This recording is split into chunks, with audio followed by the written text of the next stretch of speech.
Thinking like a man destroys your femininity, but it doesn't happen all at once. It's more like a slow-acting poison that doses your heart bit by bit, so that inner girl, she shuts down very inconspicuously. The main way this happens in marriage is when you strive to do the role of a wife better. You think that this is the way to have a better one-flesh relationship with your husband, and that you'll get more of his love, or he'll love you better.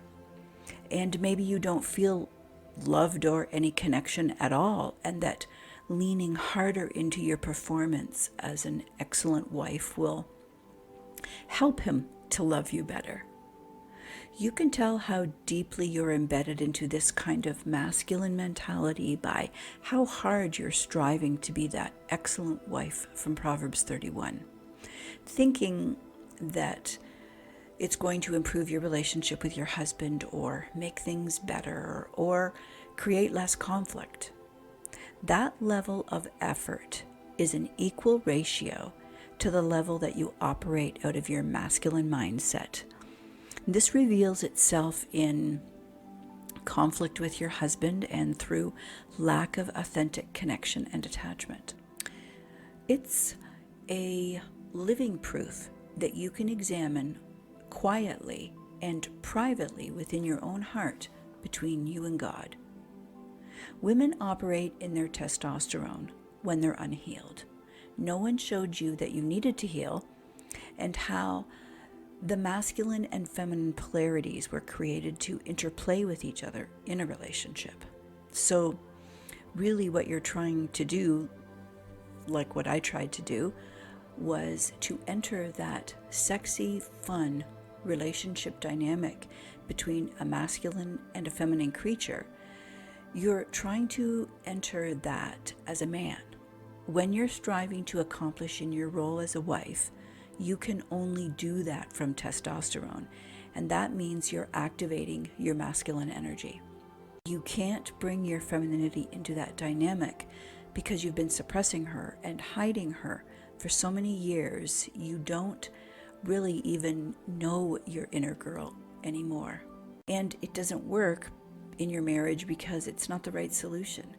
Your husband didn't marry a guy, he married a female, and when you're constantly striving in a masculine mindset, he feels that energy from you.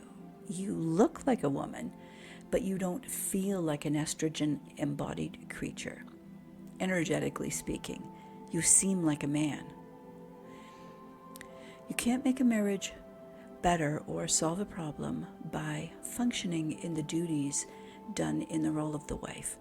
When the problem is in the friendship part of the marriage, that's the area where the solution is going to be found, not in functioning better. One is about receiving connection and attachment as you embody all your femininity found in your estrogen, and the other is about duty, obligation, and defined outcomes. That's all accomplishment that's done through your testosterone. That would be like trying to be a Christian by going to church every Sunday and doing lots and lots of religious activity for God, but never actually being alone and being your authentic self so that you can receive Him and His Word. You're not actually in relationship with Him. You're just doing lots of activity so it looks like you are. There's a disconnection that happens. We know it's not true that if you buy a book about forgiveness and read it, that outcome of doing the reading of the book is going to automatically make you a forgiving person. We know that's not a reality, because in order for forgiveness to happen, it has to be embodied in authentic connection and attachment to another person, not in a vacuum covered by activities. But somewhere deep down inside, we kind of think that. And that same divided thinking happens in marriage too. The main reason for that disconnection is that we haven't been taught that there's two fundamentally different parts that make up a marriage. A woman doesn't stop being a feminine creature because she gets married and assumes the responsibility of the role called wife. Christianity has failed to make the distinction between the partnership of the two roles that are called husband and wife, the visible parts, the public declaration where all the promises are made in the open in front of witnesses, and the private one flesh relationship between a man and a woman, where all those promises get to be authenticated behind closed doors, just between the two of them. The partnership of the roles is where the division of labor happens. It's based in outcomes and accomplishments. The partnership is driven by testosterone that you both have. Whenever you're accomplishing, you are doing this in the masculine mindset. The partnership between the offices of a husband and wife are defined and tangible. There's no life in them because the roles are defined the same for everyone. How we each do the provisional roles might be different, but the purpose and structure never change. God has given all of us the same parameters and vows. Think of the roles as a set of defined boundaries that surround and protect the one flesh relationship. That boundary itself cannot be a relationship any more than the hose can be the water contained inside of it. So when it comes to the one flesh relationship, it's got nothing to do with the function and everything to do with how connection and attachment of feelings and emotions are experienced with each other inside that protective covering. A one flesh relationship is the polarity of the masculine and the feminine and how they interrelate and connect with each other. It's the part of the marriage that's alive and growing.